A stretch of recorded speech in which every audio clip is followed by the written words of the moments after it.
From our fiction cohort, we have Eliana Ramage.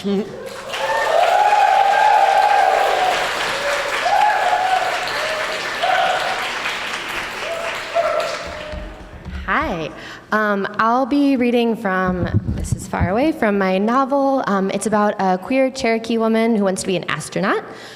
Before this scene, her mom sabotaged her full ride Exeter acceptance, so she's mad. Her mom and her stepfather, Brett, fought about this, and he left the house the night before. In the morning, I came downstairs in a bathing suit. Our window unit was broken, and Brett wasn't yet back from wherever he'd run off to. I took a Coke from the fridge and lay on the cool floor with a library book. The can felt good on my forehead and neck. My mother came in. She lay down next to me in her cotton nightgown. On the floor in front of her, she set a stained white mug of coffee, black and steaming even in the heat. She looked at my book, The Big Bang, Secrets of the Early Universe. Well, she said, what are the secrets of the early universe? I shook my head. I was mad at her. It felt like she'd thrown a whole possible thread of my life away. She lowered her voice. I wasn't making fun of it, honey, she said. I'm really curious. I kept reading. My mother sipped her coffee and put it back carefully on the floor. What was there before the Big Bang, she said. I snapped the book closed. She jumped a little. I felt bad. She was never going to apologize for Exeter, and this was rare, her interest. I edged towards it. What do you want to know? I said. She smiled tentatively. The Big Bang is supposed to be the beginning of the universe, I think, she said. How could anything have happened before that?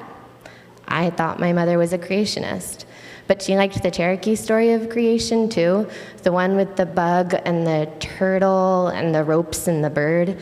She might just like stories, I guess. The inflation period, I said. Maybe a bunch of cycles of the Big Bang, and then the Big Bounce, and then the Big Bang, the singularity, and everything ever, like future galaxies, and everything was the size of a peach. The peach was a quadrillion degrees, I wanted to add.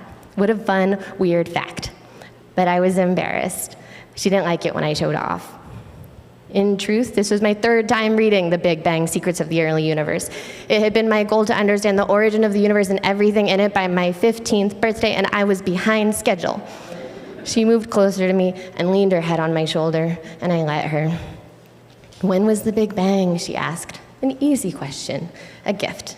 13.8 billion years ago, I said. Most people my age did not know that. They could not have gotten into Exeter. My mother said, do they bother with time before all that? And then, how? And then, but what was there?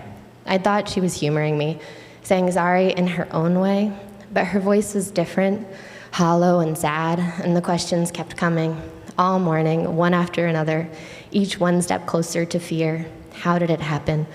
Why did it happen? When will the stars burn out? What will happen to us? Brett would come home later that day. He would fix the air conditioner. School would start back in a week.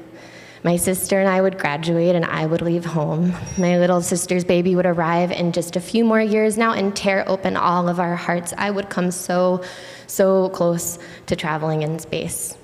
My mother knew none of this.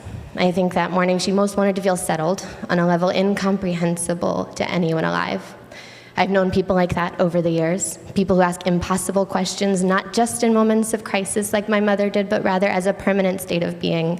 They're always looking back, theorizing, trying to understand the point of it all, asking things like, what if simulation? Or what if holographic universe? Or extinction event when? A TA in college in my first astronomy class, an old girlfriend in grad school, a coworker in Italy at the desk beside mine on Vesuvius, and also, of course, my father. Thank you.